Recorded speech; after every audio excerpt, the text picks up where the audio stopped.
आज हम बात करने वाले हैं गुलाब के पौधे के बारे में। गुलाब के पौधे को हमें अक्टूबर के महीने में ही लगाना चाहिए। हम इसको कटिंग से ग्रो कर सकते हैं या डायरेक्ट पौधे को भी हम लगा सकते हैं। ये मेरा गुलाब का पौधा है, इसकी मैं रिपोर्टिंग कर रही हूँ और मुझे सबसे पहले इसके लिए एक पॉट की ज़रूरत है जिसमें हमें एक छेद कर लेना है जिससे कि पानी अच्छे से निकल सके। और हमें मेन सबसे ज़्यादा ज़रूरी उसकी बहुत ही अच्छी मिट्टी बनानी है।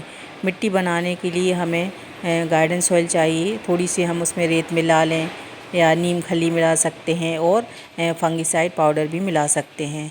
उससे क्या है, मिट्टी में जो थोड़ा बहुत फंगस रहता है वो उससे निकल जाता है, इसीलिए हमें फंगिसाइड का यूज़ करना चाहिए।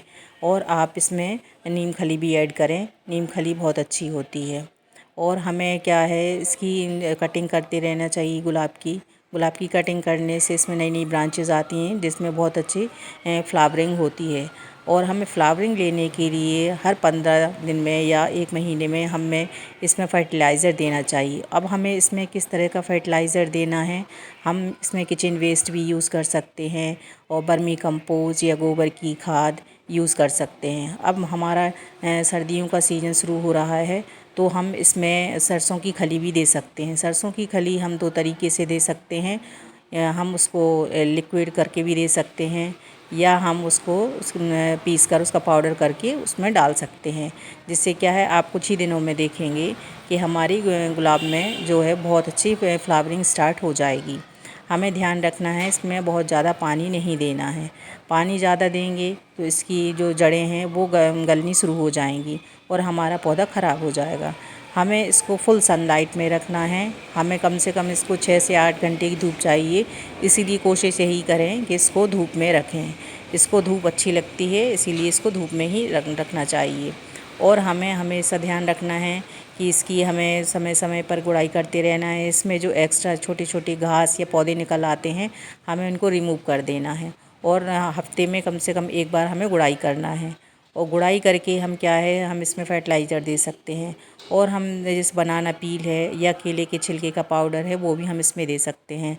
और हम एक काम और कर सकते हैं, केले के छिलकों को बारीक बारीक पीसों में काट कर उसको मिट्टी में दबा सकते हैं। उससे क्या है, इसको पोटेशियम मिलता है और पोटेशियम पौधों के लिए बहुत ज़रूरी होता है। उससे क्या है, पोटेशियम से पौधे में अच्छी ग्रोथ होती है और फ्लावरिंग भी बहुत ज़्यादा होती है। फ्लावरिंग के लिए हमें समय समय पे फर्टिलाइज़र देना ही पड़ता है। और एक बात और ध्यान रखनी चाहिए, इसमें पानी जब ही देना है जब इसकी मिट्टी अच्छे से सूख जाए। हम चेक कर लें कि इसकी मिट्टी सूखी है या नहीं। हम उसमें किसी लकड़ी के ज़रिए या आप मिट्टी हाथ में उठा कर देखें, अगर वो भुरभुरी हो गई है तो ही हमें इसमें पानी देना है और ज़्यादा पानी हमें यूज़ नहीं करना है। और हम इसमें अलग अलग टाइप का फर्टिलाइज़र दें। जैसे कि हम अलग अलग तरह का खाना खाते हैं तो पौधों को भी है अलग अलग तरह की खाने की ज़रूरत होती है।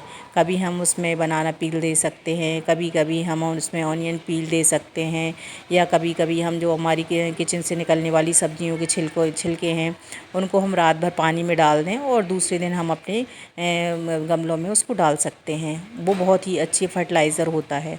और वैसे जहाँ हमें ऑर्गेनिक चीज़ें ही ज़्यादा यूज़ करनी चाहिए, क्योंकि केमिकल से क्या है, पौधे अगर हम ज़्यादा केमिकल दे दिया तो पौधे मर भी सकते हैं। इसीलिए हमें ज़्यादा से ज़्यादा ऑर्गेनिक खाद ही यूज़ करनी है। अगर आपके पास किचन वेस्ट से बनी खाद है तो वो बहुत ही बढ़िया खाद है और उसको आप एक मुट्ठी 15 दिन में दे सकते हैं।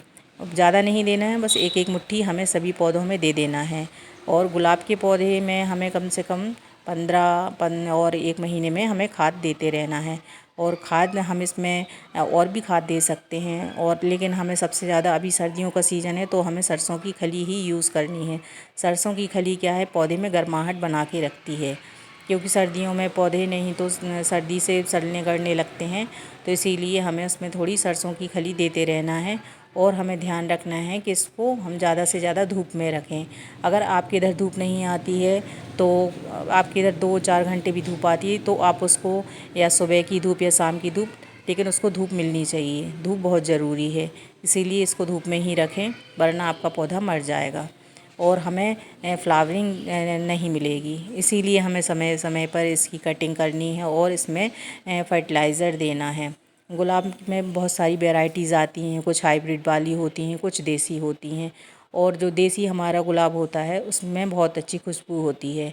और हाइब्रिड वाले देखने में सुंदर लगते हैं पर उसमें स्मेल नहीं होती, लेकिन पौधे सभी अच्छे लगते हैं और फूल सबके सुंदर लगते हैं। हम अपने गार्डन में ज़रूर ऐड करना चाहिए गुलाब को। गुलाब की बहुत सारी वैरायटीज़ होती हैं और हम इसमें लगा सकते हैं। और हमें क्या करना है, जब हम इसको अपने पॉट में लगा दें और उसमें मिट्टी में अच्छे से दबा के फिर हमें उसमें अच्छे से पानी दे देना है। पानी ऐसा दें कि वो नीचे मतलब अंदर तक रूट तक चला जाए। बहुत ज़्यादा पानी ना दें, बस इतना दें कि वो गमले में बैठ जाए। और बस हमें ध्यान रखना है कि इसको हमें लगाकर सीधे धूप में रख देना है। धूप में रखने से क्या है, पौधा हमारा अच्छी ग्रोथ करेगा। और जो एक्स्ट्रा पत्ती हैं या एक्स्ट्रा वो है कट डाल हैं तो उसको हम कट करके निकाल दें, जिससे कि क्या है हमारी नई नई ग्रोथ होगी तो हमें ज़्यादा से ज़्यादा फ्लावरिंग मिलेगी और हमें